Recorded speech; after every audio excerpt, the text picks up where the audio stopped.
Praise the Lord. இன்றைக்கு ஆண்டவர் நம்மளோடு இடைபடுகிற வசனம் யாத்ராகமம் 14ஆம் அதிகாரம் 14ஆம் வசனம். கர்த்தர் உங்களுக்காக யுத்தம் பண்ணுவார், நீங்கள் சும்மா இருப்பீர்கள். ஆமேன்.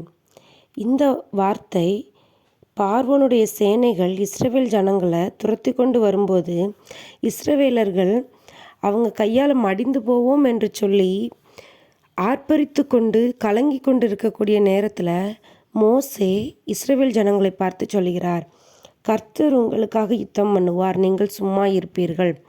ஒரு பக்கம் இஸ்ரவேல் ஜனங்களை எகிப்தின் சேனைகள் பார்வோனின் சேனைகள் துரத்தி கொண்டு வருகிறது. அவங்க கடந்து போகிற மறுபக்கம் பெரிய செங்கடல் இருக்கிறது.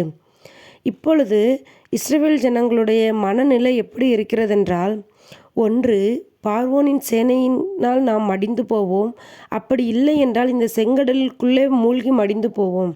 எப்படியாக இருந்தாலும் இன்றைக்கு நமக்கு முடிவு சமீபமாக இருக்கிறது என்று சொல்லி கலங்கி கொண்டிருக்கிறார்கள். அந்த நேரத்தில் தான் மோசே அவர்களை பார்த்து சொல்கிறார், கர்த்தர் உங்களுக்காக யுத்தம் பண்ணுவார், நீங்கள் சும்மா இருப்பீர்கள் என்று சொல்லி. அதே போல தேவன் அந்த இடத்துல ஒரு அற்புதம் செய்கிறார். செங்கடல் இரண்டாக பிளக்கிறது. செங்கடலை வெட்டாந்தரையில் இஸ்ரவேல் ஜனங்கள் கடந்து மறுகரைக்கு செல்லுகிறார்கள். பார்வோனின் சேனைகளை தேவன் அந்த செங்கடலிலே கவிழ்த்து போடுகிறார். அன்பான தேவனுடைய பிள்ளைகளே, இன்றைக்கு சில காரியங்களினால் நீங்களும் கலங்கி கொண்டு இருக்கலாம். என்னால் இனி முடியாது, இதுக்கு மேலே என்னுடைய பிரச்சனைக்கு முடிவே இல்லை, வழியே இல்லைன்னு சொல்லி நீங்கள் கலங்கி கொண்டு இருப்பீங்கன்னா ஆண்டவர் இன்றைக்கு உங்களை பார்த்து தான் சொல்லுகிறார், அவர் உங்களுக்காக யுத்தம் செய்வார். ஆண்டுடைய சமூகத்தில் மட்டும் காத்துருங்க, அவரை மட்டுமே முழுமையாய் நம்பி அவருடைய சமூகத்தில் காத்துருங்க. எப்பேற்பட்ட காரியமாக இருந்தாலும் பரவாயில்லை, எந்த பெரிய மனிதர்கள் கைவிட்டிருந்தாலும் பரவாயில்லை, ஆண்டவர் உங்களை கைவிடலை. அதனால் நீங்கள் ஆண்டவரை இறுக்கமாக பிடிச்சிக்கோங்க.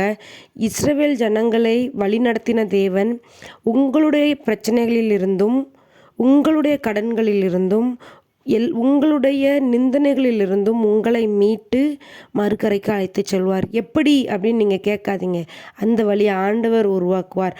அப்பொழுது நீங்கள் மற்றவர்களுக்கு ஆசீர்வாதமாக இருப்பீர்கள். ஒருவேளை அந்த சேனை துரத்தி கொண்டு வரும்போது சாதாரணமான பாதையாக இருந்து மக்கள் கடந்து போயிருந்தாங்கன்னா அது ஆண்டவருடைய நாம மகிமைக்காக இருந்திருக்காது. இன்றைக்கி ஆண்டவர் அவருடைய பிள்ளைகளுக்காக செய்கிற அற்புதத்தை உலகம் கண்டு ஆண்டவரை மகிமைப்படுத்துகிறது. அதே போல் உங்களை கொண்டு ஆண்டவரை மகிமைப்படுத்தும் விதமாய் தேவன் பலத்த பெரிய காரியங்களை உங்களுக்கு செய்து உங்களை ஆசீர்வதிப்பார். நீங்கள் சும்மா இருப்பீர்கள். கர்த்தர் உங்களுக்காக யுத்தம் பண்ணுவார். God bless you.